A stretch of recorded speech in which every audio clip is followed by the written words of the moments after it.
दोस्तों, कहानी की शुरुआत साल 1997 से होती है, जहां पर एक गाड़ी में एक जिन नाम के लड़के की आंख खुलती है। हर समय जिन अपनी माँ, अपने पिता और अपने बड़े भाई यूसुफ के साथ रहता है। तभी हमें पता चलता है कि ये सब लोग दोस्तों एक नए घर में शिफ्ट हो रहे हैं। जब वो अपने नए घर पर पहुंचते हैं तो जिन को ये घर जाना पहचाना सा लगता है, जबकि उसने तो इस घर को पहले कभी देखा ही नहीं था। उसे ऐसा लगता है जैसे उसने इस घर को अपने अतीत में देख रखा हो।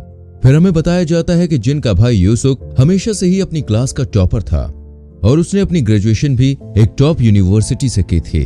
वो खेल कूद में भी दोस्तों काफी परफेक्ट था, जिसने उसे लड़कियों के बीच काफी पॉपुलर बना दिया था। यूसुफ किसी भी तरह का कोई नशा नहीं करता था। वहीं दूसरी तरफ जिन एक एवरेज बच्चा था और उसे अक्सर मेंटल ब्रेकडाउन होते रहते थे, जिसके लिए उसे रोज दवा लेनी पड़ती थी। जिनको लगता है कि उसके झंझट भरे जीवन में अगर वो किसी चीज पर गर्व कर सकता है तो वो सिर्फ उसका भाई यूसुफ है। एक साल पहले कार एक्सीडेंट में यूसुफ का पैर टूट गया था, जिसके कारण अब वो लंगड़ा कर चलता है। जिन और यूसुफ को एक साथ एक ही कमरे में रहना पड़ेगा दोस्तों क्योंकि पिछले मकान मालिक ने अभी तक उस एक छोटे से कमरे को खाली नहीं किया था जिसमें यूसुफ रहने वाला था। रात को डिनर के समय जिन को ऊपर के उसी छोटे कमरे से कुछ आवाज सुनाई देती है, लेकिन उसका परिवार ऐसी कोई आवाज सुनने से मना कर देता है। बाद में उसी रात जिन को दोबारा उसी कमरे में तेज आवाज सुनाई देती है। फिर वो तहकीकात करने के लिए आगे बढ़ता है, लेकिन इससे पहले कि वो अंदर जा पाता उसका भाई यूसुफ उसे रोक लेता है। अब यूसुफ अपने छोटे भाई को बारिश में घुमाने बाहर ले जाता है। दोनों भाई पास ही की एक पहाड़ी की चोटी पर जाते हैं। जब वो दोनों मौसम का आनंद ले रहे होते हैं तो अचानक यूसुफ के पास उसके पिता का फोन आ जाता है और वो उसे जल्द से जल्द घर बुलाते हैं, जिसके कारण उसे जिन को पहाड़ी पर अकेला छोड़कर जाना पड़ता है। घर वापस जाते समय कुछ बदमाश यूसुफ को चारों तरफ से घेर लेते हैं और उसे किडनैप करने की कोशिश करते हैं। यूसुफ उन्हें मुंह तोड़ जवाब देता है और तभी से बीच जिन की नजर इस झगड़े पर पड़ती है। जिन अपने भाई को बचाने की पूरी कोशिश करता है, लेकिन बदमाश यूसुफ को ले जाने में कामयाब हो जाते हैं। घबराया हुआ जिन घर वापस आता है और मानसिक तनाव से बाहर निकलने के लिए सबसे पहले इस हादसे के बारे में अपने माता पिता को बताता है। फिर जिन एक सपना देखता है जिसमें किसी से मोटे तौर पर पूछताछ की जा रही थी। तभी अचानक जिन की आंख खुल जाती है और वो अपने आप को माता पिता के बगल में पाता है। अगले सीन में जिन डिटेक्टिव से बात करता है और उन्हें किडनैपर्स की वैन का नंबर बताता है। हालांकि डिटेक्टिव्स बताते हैं कि ऐसा कोई नंबर तो मौजूद ही नहीं है। इसी तरह कई दिन बीत जाते हैं, लेकिन परिवार के पास फिरौती के लिए कोई भी कॉल नहीं आता। एक दिन जिन को उस छोटे से कमरे से वही आवाज वापस सुनाई देती है और उसे किसी से पूछताछ की जाने वाला सपना दोबारा से दिखाई देता है। तभी अचानक 19वें दिन यूसुफ सही सलामत घर लौट आता है। हालांकि उसे पिछले 19 दिनों से कोई भी घटना याद नहीं थी। डॉक्टर्स का मानना है कि ये एक भूलने की बीमारी के कारण होता है और इसमें परिवार सिर्फ एक चीज कर सकता है और वो है इंतजार। उस रात जिन यूसुफ को घर से बाहर निकलते हुए देख लेता है। अगले दिन किसी कारणवश जिन अपनी दवा लेना भूल जाता है। नाश्ते के समय जिन यूसुफ से पूछता है कि कल रात चुपके से तुम कहाँ गए थे, जिस पर यूसुफ बाहर जाने से इनकार कर देता है। जब यूसुफ बाहर जाता है तो जिन को थोड़ा अटपटा लगता है, क्योंकि यूसुफ लेफ्ट पैर के बजाय राइट पैर से लंगड़ा कर चल रहा था। आज रात जिन अपनी स्टडी टेबल पर ही सो जाता है और इसी मौके का फायदा उठाकर यूसुफ एक बार फिर से बाहर जाने के लिए तैयार हो जाता है। इस बार यूसुफ ये सुनिश्चित करता है कि जिन गहरी नींद में है या नहीं। यूसुफ जिन की आंख के पास एक पेंसिल की लेड को बाहर निकालता है और वो तब तक नहीं रुकता जब तक कि वो पेंसिल की लेड नीचे न गिर जाए।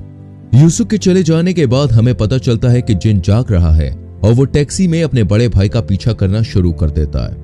गाड़ी यूसुफ को एक बाजार में छोड़ती है, जहां वो अपने मुंह में एक जली हुई सिगरेट लेकर आगे बढ़ता रहता है। जिन यूसुफ को दो आदमियों से बात करते हुए देखता है, जिन्हें देखकर वो समझ जाता है कि ये तो वही डिटेक्टिव्स हैं जो पहले उसके घर में पूछताछ करने आए थे। जिन जल्द ही पकड़ा जाता है और यूसुफ उसे पीछे से आकर बेहोश कर देता है। अगले दिन जिन अपनी स्टडी टेबल पर ही उठता है। तभी यूसुफ को बिस्तर पर देखकर जिन घबरा जाता है। वो जल्दी से अपने आप को बाथरूम में बंद कर लेता है। तब यूसुफ जिन से पूछता है, तुमने खुद को बाथरूम में बंद क्यों कर लिया? तो जिन उसे कल रात के बारे में सब कुछ बताता है, जिस पर यूसुफ उससे कहता है कि तुमने फिर से कोई सपना देख लिया है। हालांकि जिन जोर देकर कहता है, मैं अपने होशो आवाज में हूँ और मैं जानता हूँ कि मैं क्या कर रहा हूँ। जब यूसुफ उसे जवाब देना बंद कर देता है तो जिन चुपचाप एक एल्यूमिनियम पाइप लेकर बाथरूम से बाहर निकलता है। हालांकि जल्द ही यूसुफ उस पर हावी हो जाता है और उसे शांत करने की कोशिश करता है। यूसुफ उससे कहता है कि पेंसिल से लेकर टैक्सी तक जो कुछ भी तुम कह रहे हो वैसा कुछ भी नहीं हुआ है। फिर यूसुफ जिन से पूछता है कि कल तुमने अपनी दवाई ली थी, जिसे सुनकर जिन शांत हो जाता है, क्योंकि उसे याद आता है कि कल उसने अपनी दवाई नहीं ली थी। फिर जिन अपनी दवाई लेता है और यूसुफ दोबारा बाहर चला जाता है। यूसुफ के बाहर जाने के बाद जिन पढ़ाई करने के लिए अपनी स्टडी टेबल पर जाता है, तभी उसे वहां पर एक टूटी हुई पेंसिल लेड दिखाई देती है। अब जिन को यकीन हो जाता है कि यूसुफ उससे झूठ बोल रहा था। जिन फिर से सबके बारे में अपनी माँ को बताता है, जिस पर उसकी माँ उससे कहती है, मैं इसके बारे में तुम्हारे पापा से जरूर बात करूंगी। लेकिन जिन कहता है, हमें और सबूत इकट्ठे करने चाहिए। हालांकि बाद में उस रात जिन चुपके से अपनी माँ को यूसुफ से उसके बारे में बात करते हुए सुन लेता है। अब जिन को पता चल जाता है कि ये उसका असली परिवार नहीं है और ये लोग उसका परिवार होने का सिर्फ ढोंग कर रहे हैं। तभी जिन की माँ को बाहर जिन के मौजूद होने का एहसास होता है। फिर वो चेक करने के लिए जिन के कमरे की ओर जाती है, लेकिन जिन किसी तरह सही समय पर अपने बिस्तर पर वापस आने में कामयाब हो जाता है। उसकी माँ के जाने के बाद जिन खिड़की से कूदकर घर से बाहर निकल जाता है और इस प्रक्रिया के दौरान उसे चोट भी लग जाती है। तभी बाहर उसकी मुलाकात उसके नकली पिता से होती है और कुछ ही देर में जिन की माँ भी बाहर आ जाती है। जब जिन के पिता उसे रोकने की कोशिश करते हैं तो जिन उन्हें धक्का देकर भाग जाता है। जिन की माँ जल्दी से एक गुंडे को उसके पीछे भेजती है, लेकिन जिन किसी न किसी तरह से पुलिस स्टेशन पहुंच ही जाता है और उस गुंडे से पीछा छुड़ाने में वो कामयाब हो जाता है। फिर जिन पुलिस को पूरा माजरा बताता है और वो पुलिस डेटाबेस में उसका नाम खंगालती है। वो बताते हैं कि जिन का जन्म 1977 में हुआ था और वो 41 साल का है।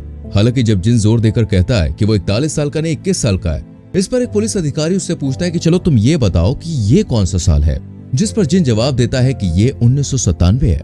लेकिन अधिकारी ये खुलासा करता है कि ये 1997 नहीं 2017 है।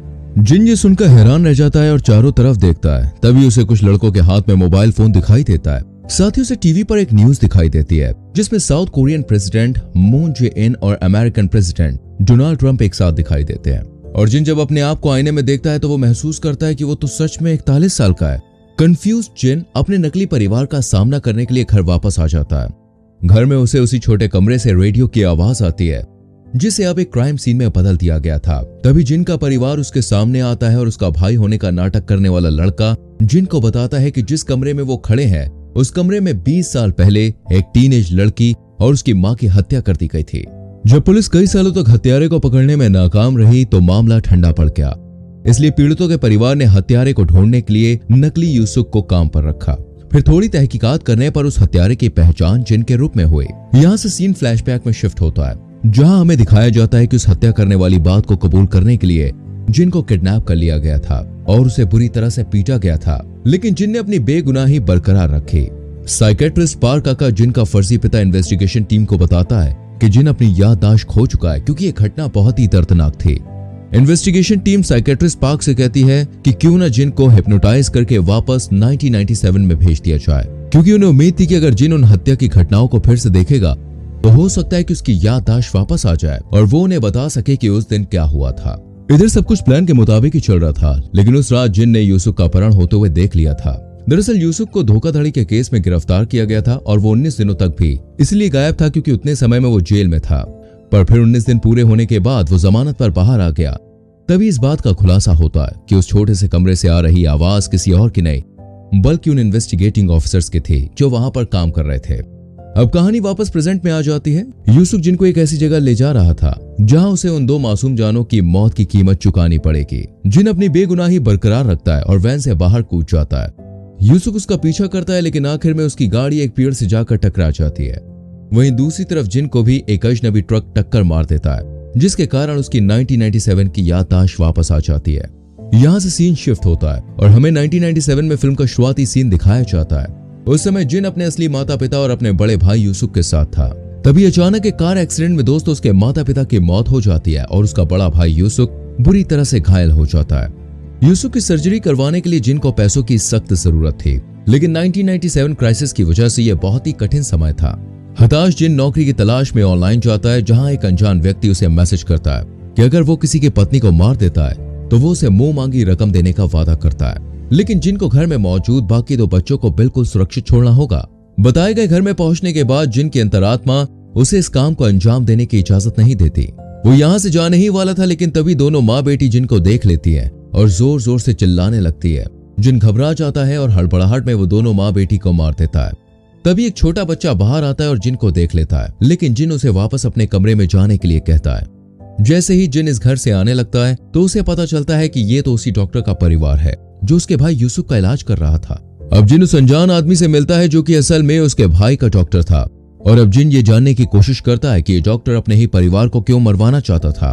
फिर डॉक्टर उसे बताता है कि पैसों की कमी ने उसे बैंक करप्ट कर दिया था और उसने अपने बच्चों को बेघर होने से बचाने के लिए अपनी पत्नी के नाम पर कई सारे इंश्योरेंस पॉलिसी ले रखे थे। अब चूंकि जिन ने न केवल उसकी पत्नी बल्कि उसकी बेटी को भी मार दिया था, इसलिए डॉक्टर उससे कहता है कि अब उसका भाई यूसुफ भी मारा जाएगा। इसको लेकर उन दोनों के बीच हाथापाई शुरू हो जाती है और तभी गलती से जिन डॉक्टर को छत से नीचे की ओर धकेल देता है और डॉक्टर की भी मौत हो जाती है। तभी फिल्म वापस प्रेजेंट में आती है और जिन अपने आप को एक हॉस्पिटल में पाता है। जो लड़का जिन को वैन में कहीं लेकर जा रहा था वो उस दुर्घटना में किसी तरह से बच गया था और वो जिन को जहर देकर मारने की कोशिश करता है, लेकिन तभी जिन उससे कहता है कि मेरी याददाश्त वापस आ चुकी है। तभी वो लड़का खुलासा करता है कि वो वही छोटा बच्चा है जिसे जिन ने 20 साल पहले उसकी माँ और उसकी बहन को मारने के बाद छोड़ दिया था। उसके माता पिता और उसकी बहन के गुजर जाने के बाद उसके रिश्तेदारों ने उनके सारे पैसे हड़प लिए थे और एक अनाथालय में थोड़ा बड़ा होने के लिए छोड़ दिया था। वो जिन से कहता है कि उस दिन तुमने मुझे क्यों नहीं मारा, काश तुमने उस दिन मुझे मार दिया होता तो आज मुझे ये दिन देखना नहीं पड़ता। और वो जिन से पूछता है कि क्या उन हत्याओं की प्लानिंग उसके पिता ने बनाई थी, जिस पर जिन उसे झूठ बोलता है और पूरी जिम्मेदारी खुद पर ले लेता है, लेकिन वो लड़का उस पर विश्वास नहीं करता। अब चूंकि जिन को एहसास हो जाता है कि सच में उसने एक मासूम परिवार की जान ली थी, इसलिए वो खुद को एक जहरीली सुई इंजेक्ट कर लेता है जिससे उसकी मौत हो जाती है। वहीं दूसरी तरफ उस लड़के को भी अब अपने परिवार के असली हत्यारे के बारे में पता चल चुका था, इसलिए वो भी हॉस्पिटल की खिड़की से कूदकर आत्महत्या कर लेता है और यहाँ पर फिल्म खत्म हो जाती है।